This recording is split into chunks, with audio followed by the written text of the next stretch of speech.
sought time alone in prayer. And to do that, so often we find him climbing a mountain, climbing to a place that would be isolated. This time he takes with him Peter and John and James, and they go up and Jesus begins to pray. It sounds so familiar. Jesus is there praying, the disciples are there, and they are practically falling asleep. But in the depth of prayer,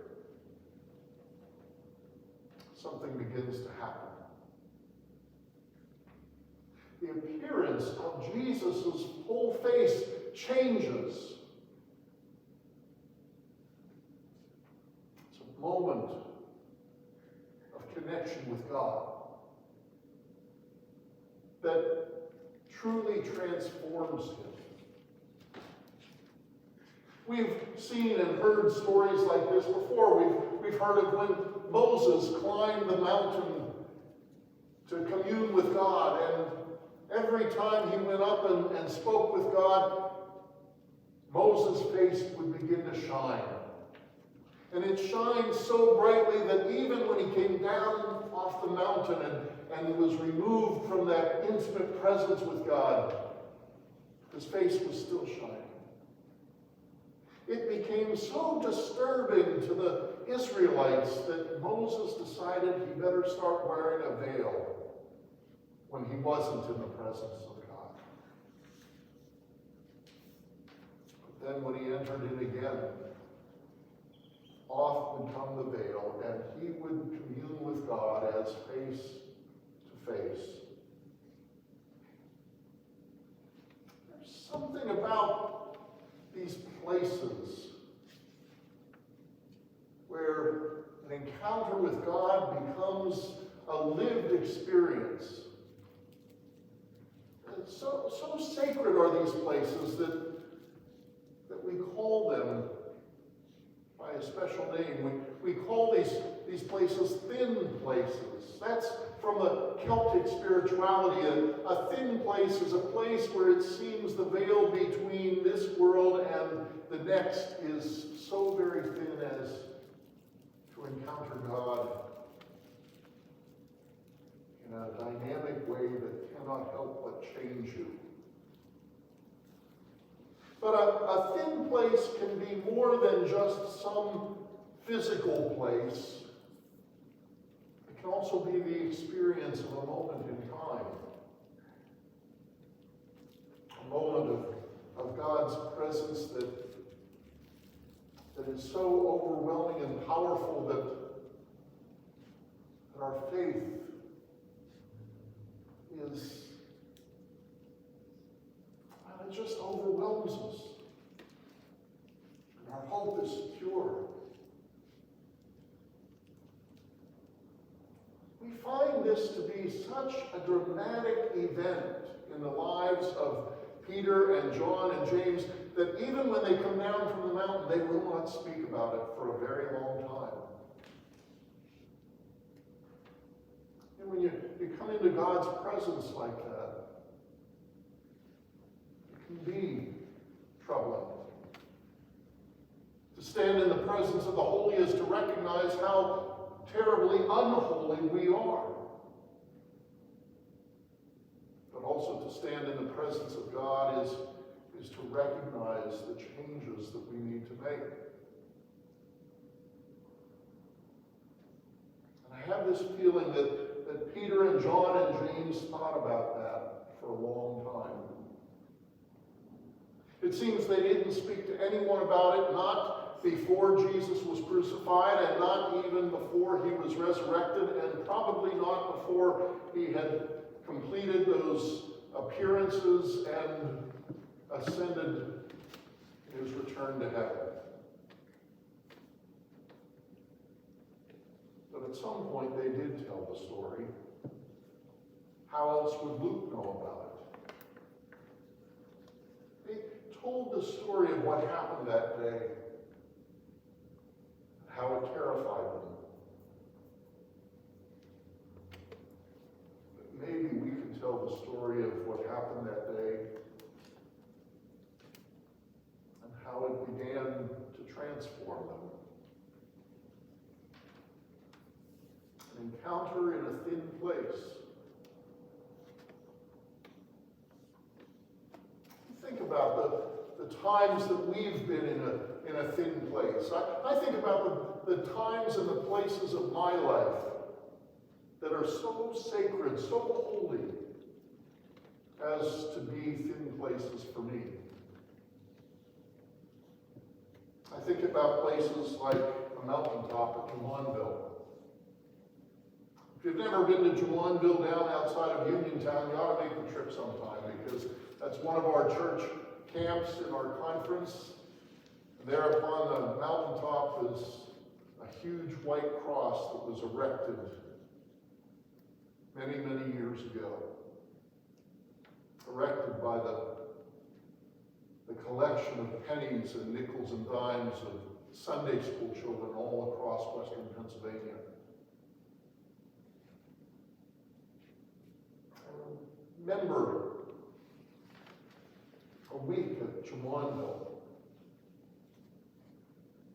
For the first time, hearing someone say to me, "Tom, have you ever considered being a pastor?" And the thing that I had never considered in my life all of a sudden became a very real possibility. A thin place for me. I think about the campus of Grove City College, a place where not only was my life changed in terms of intellectual growth, but my life was profoundly impacted by the relationships and the friendships that I made there. But also by the sense of God's presence in that place. A thin place for me where to this day I go and return and feel that presence of God again. I think about Olmsted Manor, the retreat center in our conference in Ludlow, a place that Leah and I went just a few weeks ago. A place of beauty, hospitality. A place, again, where God is so present in the beauty of nature and the wonder of a world.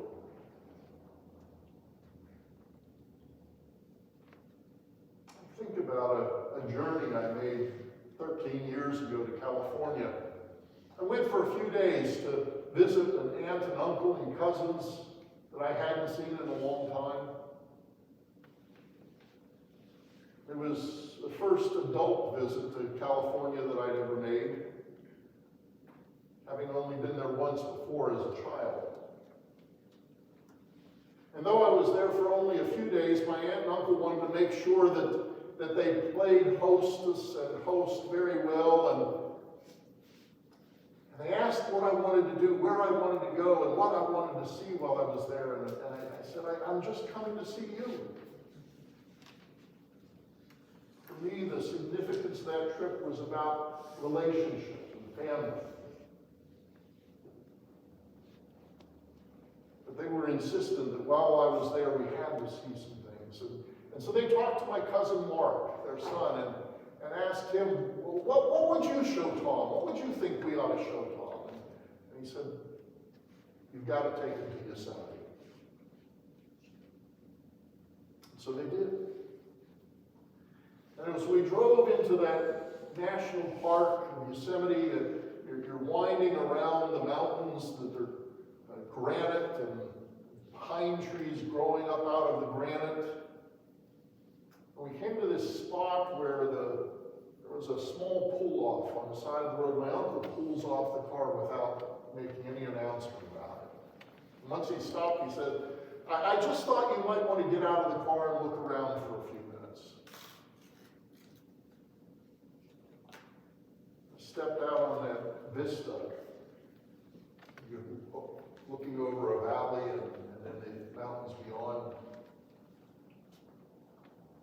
And the beauty was so overwhelming. I remember turning to my uncle and saying, I feel like I should whisper. I feel like I'm in church. That sense of God's presence and holiness in that place. Surely a thin space. We got back in the car and continued the journey down into the valley where you can look up and see Half Dome and El Capitan. And those are magnificent sights, and you can see Bridal Veil Fall, this beautiful waterfall, but the moment for me in that trip that stands out is in that overlook. Moment of awareness of God's presence in the beauty of our creation. Thin places where we connect with God. I think about the story that we've been studying together in Bible study as we look at the life of the Apostle Paul and we follow his journeys from place to place. And in those stories, we find the first time he goes to the city of Philippi.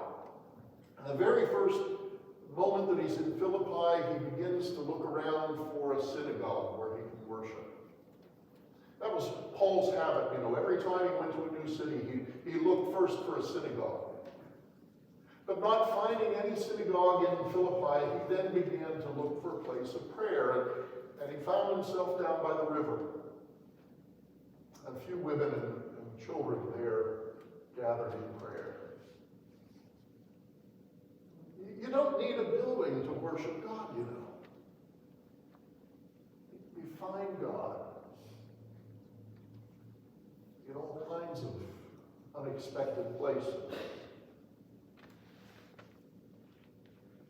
There by the river, Paul worships and he witnesses his encounter with Jesus. It's the beginning of a church in Philippi.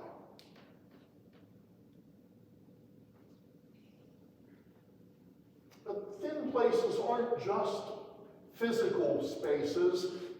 Thin places are also moments in time. I think, for example, about the moment that I first met my beautiful wife, Leah, and how that moment profoundly changed the rest of my life. I think about the moment of the birth of each of my daughters, how our lives changed together. But I also think about a moment of an experience of worship. We were at Allegheny College for the Summer Pastors Academy years ago. And one of the evenings of that week where there was worship, and I'd been invited to be a part of that worship service. They were going to be sharing the gospel story of the prodigal son, and they wanted a couple of people to enact that story. Deb Jolly, one of the older clergy members of our conference who had been retired a number of years, had been asked to participate as well. And Deb was given, for the role of his maturity, he was given the role of the waiting father. You can probably imagine what role I was given. The prodigal son. And at that time, I was probably in my early 30s and probably fit that role well. I remember being instructed that when we came to that part of the story where the prodigal son leaves his father, I was to walk down the sanctuary aisle and all the way out to the back. And as they began to tell the rest of the story, when they came to that point where the son comes home, that I would come slowly walking up the aisle. looking as reticent as I possibly could. I began that long journey. And there was Deb Jolly, the waiting father, down front, and it came to the announcement of the father running out to meet the son. And this old man came running down the aisle and slammed into me and wrapped his arms around me and practically knocked me over.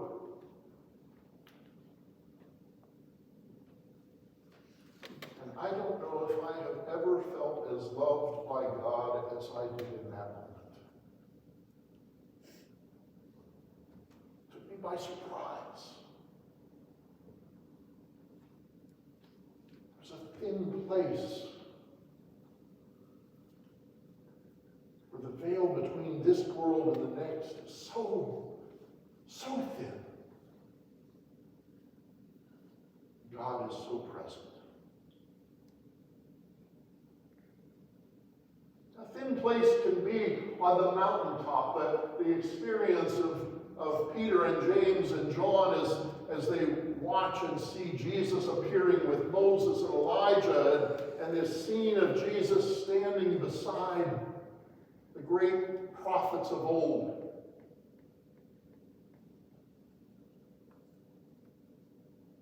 But I think it can also be in the thin place that was the next day. You see, Luke tells us how after a day on the mountaintop, Jesus and his three best, closest disciples came back down the mountain. He tells it this way. He says, on the next day when they had come down from the mountain, a great crowd met them. Just then a man from the crowd shouted, "Teacher, I beg you to look at my son. He's my only child." Suddenly a spirit seizes him, and all at once he shrieks. It convulses him until he foams at the mouth. It mauls him and will scarcely leave him. I begged your disciples to cast it out, but they could not. Jesus answered, "You faithless and perverse generation, how much longer must I bear with you? How much longer must I be with you and bear with you? Bring your son here." While he was coming, the demon dashed him to the ground in convulsions, but Jesus rebuked the unclean spirit, healed the boy, gave him back to his father.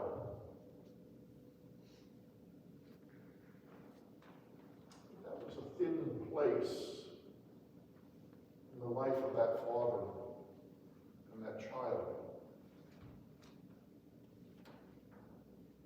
But even more so, a thin place in the life of everyone there, because Luke tells us that all were astounded at the greatness of God.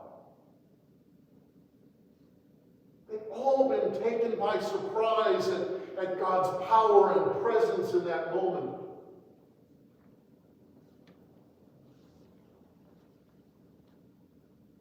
And it changed them.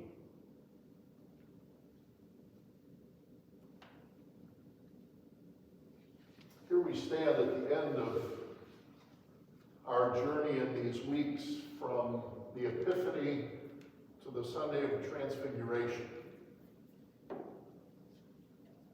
Epiphany, on the 6th of January, we celebrated Jesus as the light of the world.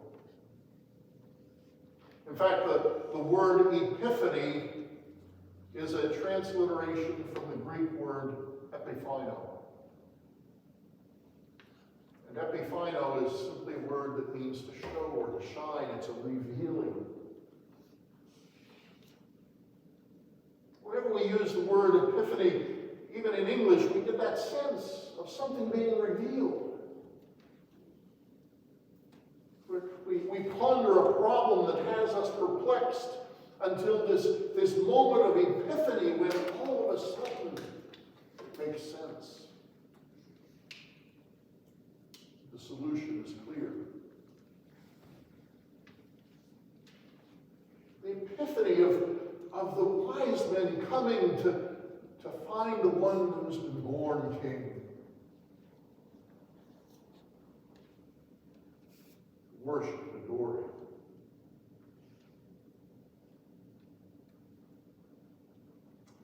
This Sunday of Transfiguration, when Jesus on the mountaintop is so clearly revealed to be both the divine one and the human one.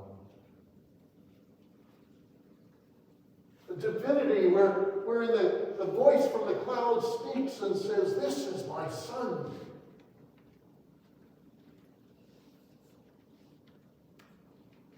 But also the humanity of this one who comes down the mountain, full of compassion. He casts out the demon and heals this man's only son, only child.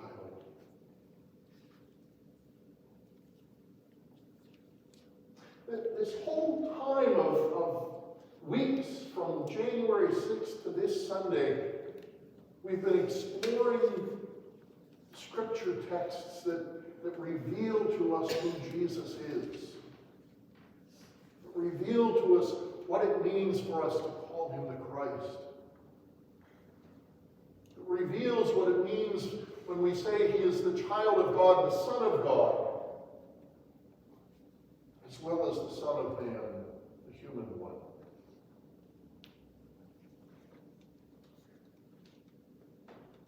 It's appropriate that on this last Sunday of this season, we have that full awareness of who Jesus is, because very soon, later this week in fact, we begin another journey. A journey to the cross.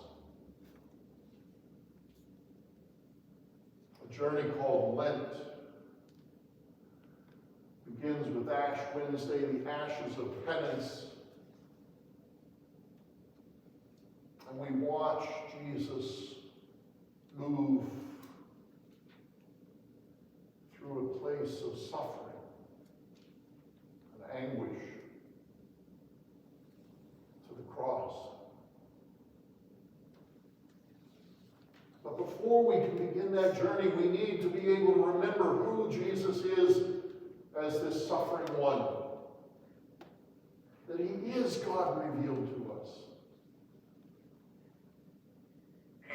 He is God with us.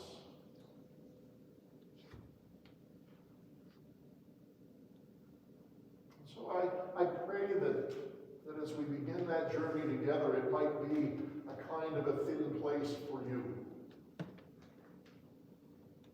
wherein you've not only seen who Jesus is, but you've experienced the power of his presence and life.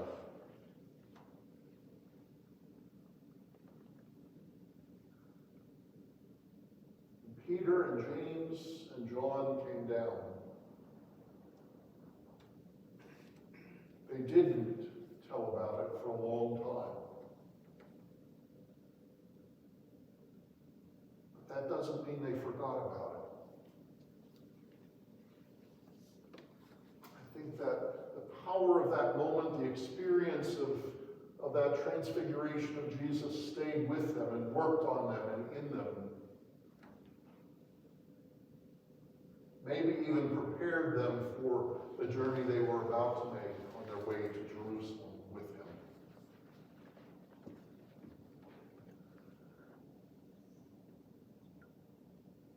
God gives us thin places